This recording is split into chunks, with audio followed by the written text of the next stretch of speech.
So we're interacting once more. Yes, it's me, the charming me. Anyway, yeah, I just had one of those little moments that just, cheer you up. And it's an interesting psychological phenomenon. Some little good thing happens, and it just pleases you. Yeah, puts you in a better frame of mind. Oh, woe is me, it isn't so bad after all. Blah, blah, blah. Yeah, of course, temporary, of course, yeah, you really know it's nothing, but it feels like something, it's a moment of it's an internal moment, let's call it that. Yeah, it's an internal thing, a personal thing, and, it doesn't have much to do with the rat race, whole gameplay crapola. It just has to do with you.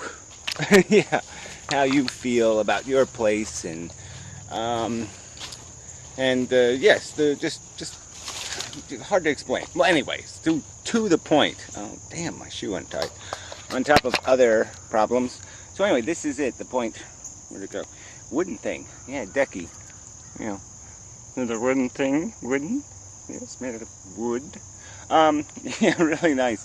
Obviously, I don't wear stuff. I don't even like wearing clothes. But yeah, I like this. Anyway, yeah, really nice. She sent it to me. So I'll post a link to her website. It has little beads on it. I don't know if I need that. But you need something there. Yeah, just a little bit. But anyway, I won't let my brain go there. But it's interesting the way it's tied. It's very clever. So you can adjust the length, which is smart. Just nice. It's just really is very nice, and she probably wore it so it has some of her on it. Yeah, I like that. Anyway, yeah, ooh, I can feel it. Yeah, it's spiritual. I can feel it. I can't. Anyway, yeah, I know it's an illusion. It's a feeling. It's an illusion of connectedness, but it's there. It's it doesn't matter. That's all we have, really, right?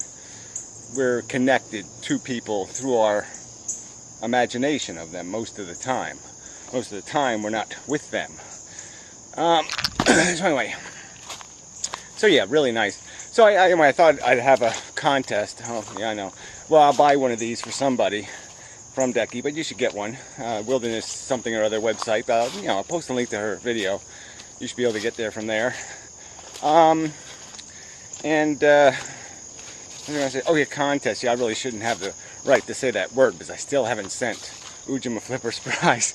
I don't even want to explain how I could fail this dismally. So I won't explain because that'll make it easier, so I won't look quite as foolish. But yes, it's going to happen. But anyway, so this one will be easy because all I have to do is pay money, and money's easy to do. Mail is complicated for me. Anyway, where was I? Oh yeah, so yeah, the other video, the ones I'm going to start doing, the agree or disagree ones with the premises.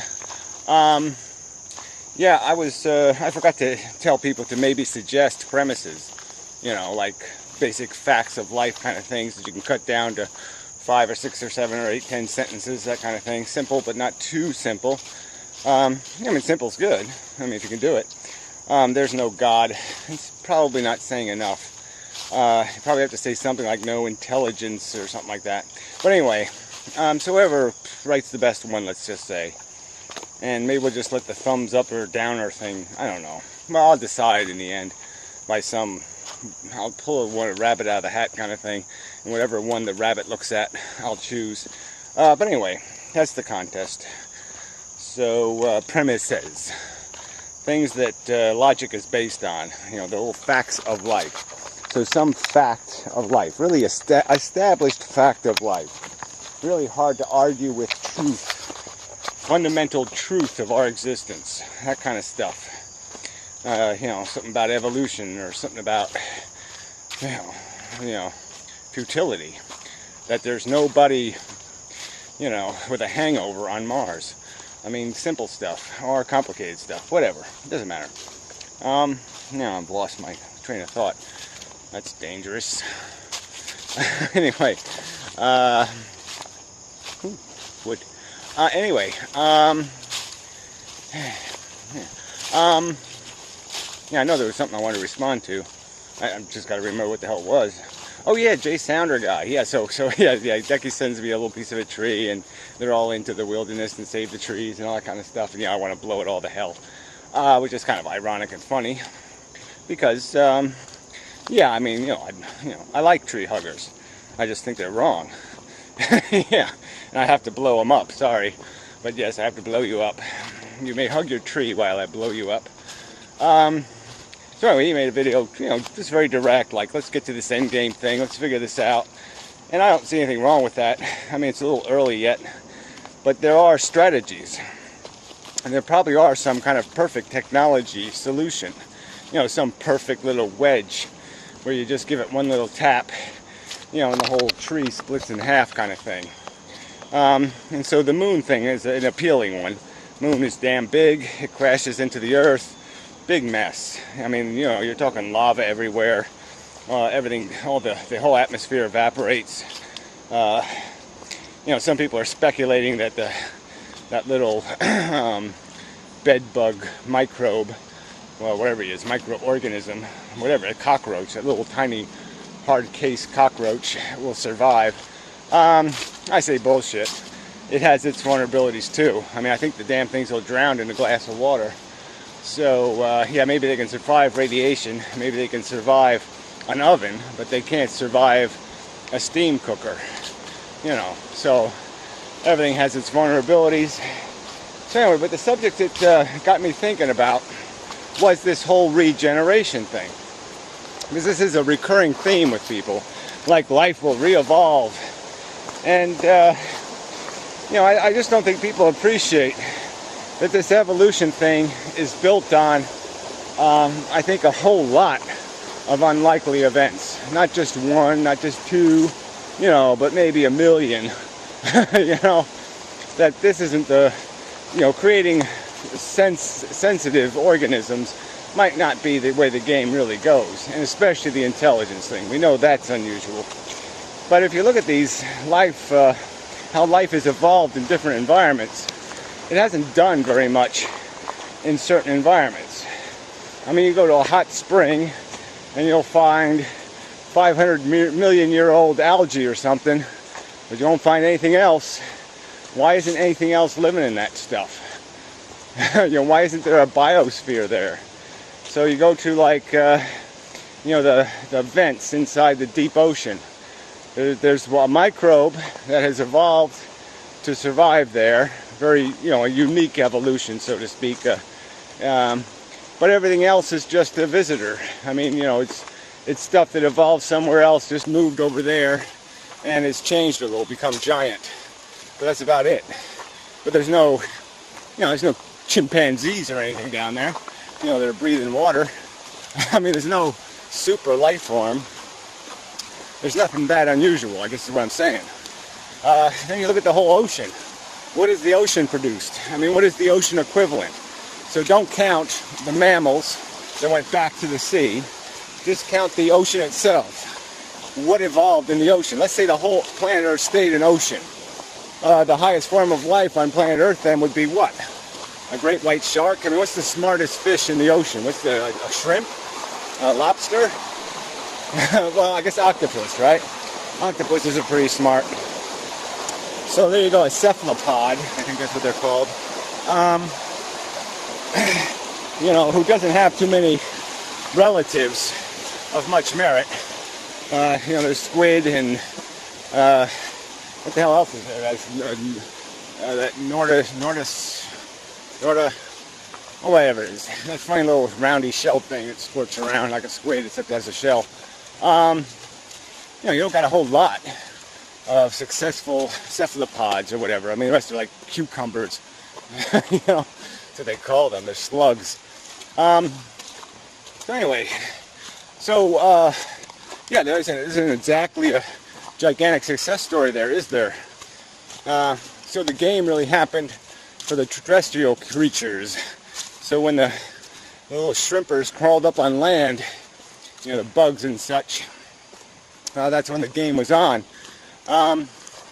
And but we just don't know how what kind of event made it possible to make this transition, you know, to the reptiles and then you know, the mammally thing.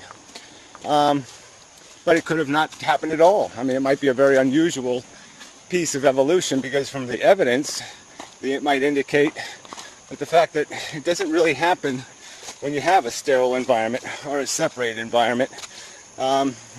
Evolution isn't quite as aggressive as it appears it was on the land on Earth. Even plants, you know, plants stopped. You know, they just didn't go anywhere.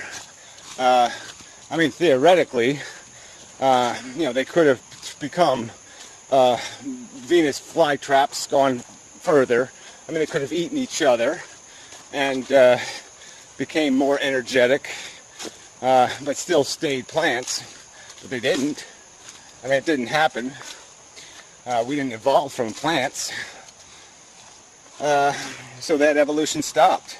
So if it would have been left to just plants, if the first crustaceans didn't crawl out of the ocean onto the land, you know, plants wouldn't have created anything comparable to an orangutan. You know, so I mean, people who worry, let me say that if you don't eradicate every ounce of DNA on the planet, that somehow we're in for the same thing all over again. Well, that might not be true. You know, a green ocean with some sponges in it doesn't scare me very much. So if the plant just reverts to that and stays there for a few billion years, I'm okay with that until the, you know, the sun starts doing its degrading thing, and that's when the game will be over anyway. The only problem with pushing the moon thing is that you're going to screw the Earth up so much in moving the Earth. You know, it's going to be really hard for whoever's here managing the moon, the change in trajectory, that's going to be pretty uncomfortable. So I'm thinking about a big event. So I'm thinking something more high science, like a cascade effect. You know, where you move one little asteroid in the asteroid belt into another asteroid in the asteroid belt, and then you cascade another one into another one, and another one into another one. And you just keep increasing the size of those cascades. Now that might get interesting. And then have something like that crash into the moon all at once, one big event. You know, almost having a moon crash into a moon kind of thing. Yeah, that's going to mess up the Earth pretty good. Because some big chunks are going to hit the Earth, and they're going to, you know, wipe the atmosphere out pretty completely. So I think that might work also. Because we really do have the science for that now. A lot of people know how to do this math and figure it out all pretty precisely. It is a cause and effect universe. There is no God to stop it. So yeah, it's really doable. But like I said, it's kind of an irrelevant conversation until we get people more comfortable with the idea, the understanding what there is that we're stopping. And that part, I think they're going to have to start understanding what's happening outside of them. This really isn't about a little tiny bit of sentience on Earth that's occupied by humans.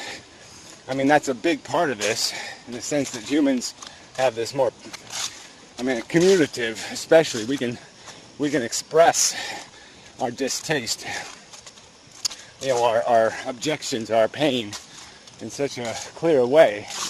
But there's just so much life on this planet, and it's living a complete Borg existence. I mean, it's just this horrid redundancy, you know, this of consumption and reproduction, and it has no purpose. And why would you sentence anything to that? Why would you want to be responsible for it if you made one? I mean, I just can't understand how people can't get that. That's quite horrifying to think about the implications of this, of all this consumption, all this horrid competition.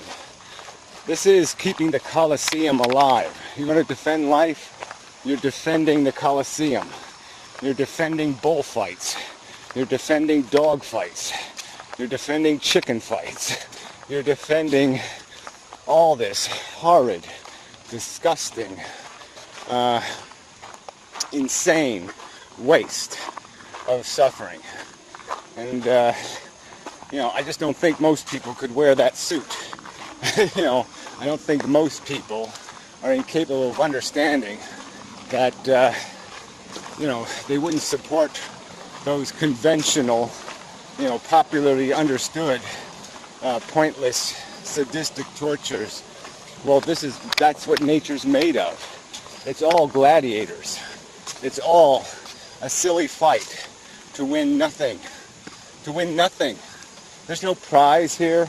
There's no, you know, we're going to fight over, they're not even fighting over a princess. I mean, they're not fighting over anything.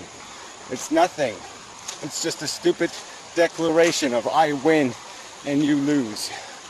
And it's just so unintelligent. It's an unintelligent activity. It's again, and it's just such a gross, overt, flat in your face waste. And it's only, you have a delusion of attachment, because yes, you were raised by this. Okay, I mean, you know, especially you atheists, you understand how people were prejudiced into their religious affiliation and affection, that it was their social life, that it was part of their family's life. And that was a little bit difficult for some people to break. Well, you can understand that and say, okay, well, there's the same psychology at play here. We have an affection for this infrastructure because we were born into it. It may be a crazy game, but it's our game kind of bullshit. But if you're going to be something called intelligent and honest and fair, you've got to recognize that that attachment is just a delusion. It's just a fart of your psychology. It has no credibility. It doesn't. What life is at its core, it's just a bunch of poor molecules of DNA stuck in a forced march, a forced obligation to keep on playing a game that has no purpose or point, and that wastes preposterous oceans of suffering. I mean, it just, you know, how can you not get that? I mean, seriously, how can you not get it? I mean, even like I said, I mean, I haven't had a horrid life, but I've had enough moments of horror to understand. And I've had great pleasures. I mean, great passionate desire owned me. So I know that feeling. But I can look at it and know what it was for what it was. It was an addiction. That's all it was. It's a passion built out of nothing. There was no logical or rational reason to contrive it. It's just a function of the mechanism. And yeah, I'm still owned by it. I mean, I still have the warrior in me, the gladiator. I can feel him rumbling about inside of me, you know, and I don't like him there, but not much I can do. But part of me says I do like him, and that's part of what I'm saying too. These people who think they're going to change the world, change the makeup of the animal or the beast or the DNA, I don't know how you're going to extract the animal from me and give me anything worth living for. I mean, the animal's the only thing that wants to play. You know, you kill him, my intelligence certainly has no interest. Why would it settle for a passionless, fake, phony fraud of an existence? Oh, I'm not going to be competitive anymore? Get real. Anyway, till the next time, and such, so forth and whatnot. Kind of a pretty sun. Oh, natural trees. Yes, me in my jewelry. Yeah. Yeah, I really don't like wearing stuff, but I like this. So get one for yourself. It's a good idea. Yeah. Alright, I noticed that, yeah, okay, I'm interrupting. Yeah, well, the angle was horrible. You couldn't see the little jewelry item. See, it really is nice. Piece of cedar, you know. Yeah, polished and such. with love and all that kind of mush. Yes, polished with love. Yeah. So anyway, so I'll just interrupt here, and then I'll put back the other piece, and then put the other piece back on, and whatever. It's just a little stuff at the end thing. Link below and whatnot, and so forth. Thank you very much. Nice little view here. See? Look, it bounces when I walk. Ooh. Ooh. Anyway, yeah, back to the regular scheduled video. Sun, it's a big one. Yeah, the atmosphere. See, that's like this. See, the atmosphere fools you into thinking the sun's bigger than usual, and it's not. Just like your brain and the DNA molecule fools you into thinking life is all charming and fun and chasing is good, but it's fooling you.